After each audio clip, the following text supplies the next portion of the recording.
ఆ విశ్వాసం ఉంది ప్రియమైన దేవుని బిడ్డలారా. నోవాహు ఏం చేస్తున్నాడంటే ఓడ కడుతూ ఉన్నాడు, కడుతూ ఉన్నాడు.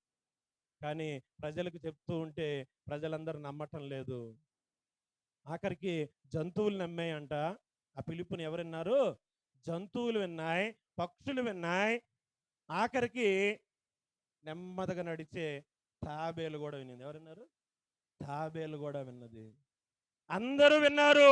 అన్నీ ఓడలోకి వచ్చాయి. కానీ దేవుడు హెచ్చరించింది మానవులందరినీ కూడా రమ్మని. ఏ ఒక్క మానవుడు, నోవాహు కుటుంబం తప్ప ఇంకెవ్వరు కూడా ఓడలోకి రాలేదండి. ప్రియ దేవుని బిడ్డలారా, విశ్వాసమును బట్టి నోవాహు కుటుంబము రక్షించబడిందని ప్రియ దేవుని బిడ్డలారా దేవుని యొక్క వాక్యములో మనం చూస్తూ ఉన్నాం. మరి ఈరోజు ఈ రాత్రి కాల సమయంలో మరి నీకు దేవుని మీద విశ్వాసం ఉందా? దేవుని మీద విశ్వాసం ఉంటే నువ్వు దేవుని మీద ఆనుకుంటున్నావా? దేవుని మీద ఆధారపడుతున్నావా? నీకున్నటువంటి మేడలు, నీకున్న మిద్దులు, నీకున్నటువంటి బ్యాంక్ బ్యాలెన్స్ చూసుకొని అవి ఉన్నాయిలే, వాటి మీద ఆధారపడుతున్నావా? పొలం ఉందిలేండి, నాకు బ్యాంక్ బ్యాలెన్స్ ఉందిలేండి, నాకు అది ఉందిలేండి, నాకు ఇది ఉందిలేండి, కాబట్టి హాయిగా నేను బతికేస్తాను, నాకు ఇంకేమి దిగులు లేదు, నాకు దేవుడు ఉన్నాడు, నాకు ఇంకేం దిగులు లేదని ధైర్యంగా ఎంతమంది చెప్పగలరంటే నిజంగా విశ్వాసం ఉంచిన విశ్వాసి మాత్రమే చెప్పగలడు. అందుకని బైబిల్ అంటాడు, ఏమి తిందుమా, ఏమి త్రాగుదుమా, ఏమి ధరించుకుందుమా అని ఎవరు విచారిస్తారు? అన్యజనులు వీటి విషయమై విచారిస్తారు, కానీ నా బిడ్డలు దీని గురించి విచారించరు. విశ్వాసం ఎప్పుడు కూడా రేపేం జరుగుద్ది అనేది ఆలోచించడు. ఈరోజు దేవుడు నాకు ఇచ్చాడు, ఈ దినము దేవుడు నాకు ఇచ్చాడు, ఈ దినము దేవుని కొరకు నేను ఎలా బ్రతకాలి, విశ్వాసిగా నేను ఎలా జీవించాలి. దేవుని యొక్క వాక్యములు అంటాడు, మీరు భోజనము చేసినను, మీరు పానము చేసినను, మీరేమి చేసినను దేవుని మహిమ కొరకు చేయాలంటాడు. నిజమైన విశ్వాసి ఎవరి కోసం బ్రతుకుతాడంటే దేవుని కోసం బ్రతుకుతాడు, దేవుని మహిమ కొరకు బ్రతుకుతాడు. నువ్వు బ్రతకట్లేదంటే నీకు నిజమైన విశ్వాసము లేదు దేవుడి మీద అని దేవుని యొక్క సేవకుడుగా దేవుని వాక్యాన్ని బట్టి జ్ఞాపకం చేస్తున్నాను. అది నోవాహు కుటుంబం విశ్వసించారు కాబట్టి అందరూ ఓడలోకి వచ్చారు. వారి కుటుంబము రక్షించబడింది. ప్రియమైన దేవుని బిడ్డలారా, మిగిలిన వారందరూ కూడా జల ప్రవాహములు ఏమైపోయారు? కొట్టుకొని వెళ్ళిపోయారు, చనిపోయారు. దేవుడు ఎంతో అవకాశం ఇచ్చాడు. ఎన్ని సంవత్సరాలు ఇచ్చాడంటే 120 సంవత్సరాలు దేవుడు అవకాశం ఇచ్చాడు.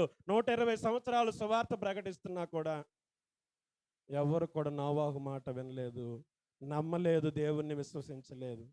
ప్రియ దేవుని బిడ్డలారా,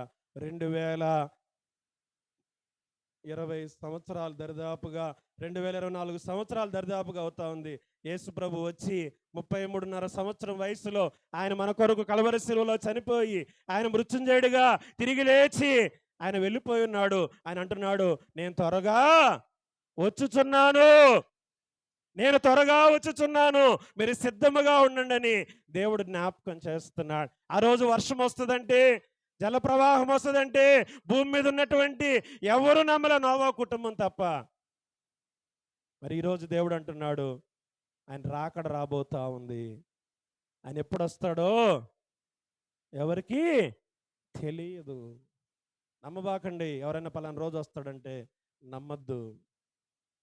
ఎందుకంటే యేసు ప్రభు అంటాడు, నాకే తెలియదు, తండ్రికి మాత్రమే తెలుసు, దేవదూతలకు తెలియదు, నాకు తెలియదు, తండ్రికి మాత్రమే తెలుసు అంటాడు. కాబట్టి ఇంతకుముందు కూడా చెప్పారు, బాగా ప్రచారంలో తీసుకొచ్చారు. డిసెంబర్ 21వ తేదీ 2012 సంవత్సరంలో యుగాంతం వస్తుంది అని గొప్ప ప్రచారాలు చేశారు రాకడ గురించి. రాదని నేను చెప్పాను, చాలా మందితో నేను ఛాలెంజ్ చేశాను.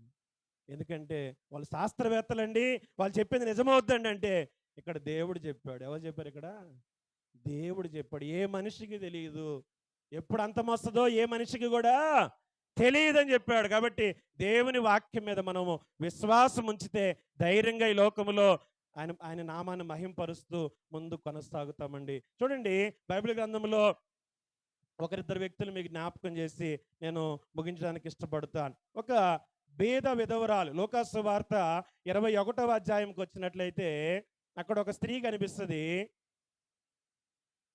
మొదటి నుంచి చదువుదాం. లూకాసు వార్త 21. ఆ, ఆ, ఆ. బీద విధవరాలు ఒక బీద విధవరాలు 2 కాసులు అందులో వేయుచుండగా చూచి చూచి ఈ ఈ బీద బీద విధవరాలు విధవరాలు అందరికంటే అందరికంటే ఎక్కువ ఎక్కువ వేసనని మీతో నిజముగా చెప్పుచున్నాను. వారందరూ తమకు కలిగిన సమృద్ధిలో నుండి కానుకలు వేసిరు గాని ఈమె తన లేమిలో తనకు కలిగిన జీవనమంతయు వేసనని వారితో చెప్పెను. హల్లెలూయా. ఒక బీద విధవరాలకున్న విశ్వాసం గమనించండి. ప్రియ దేవుని బిడ్డలారా, ఆమె విధవరాలు.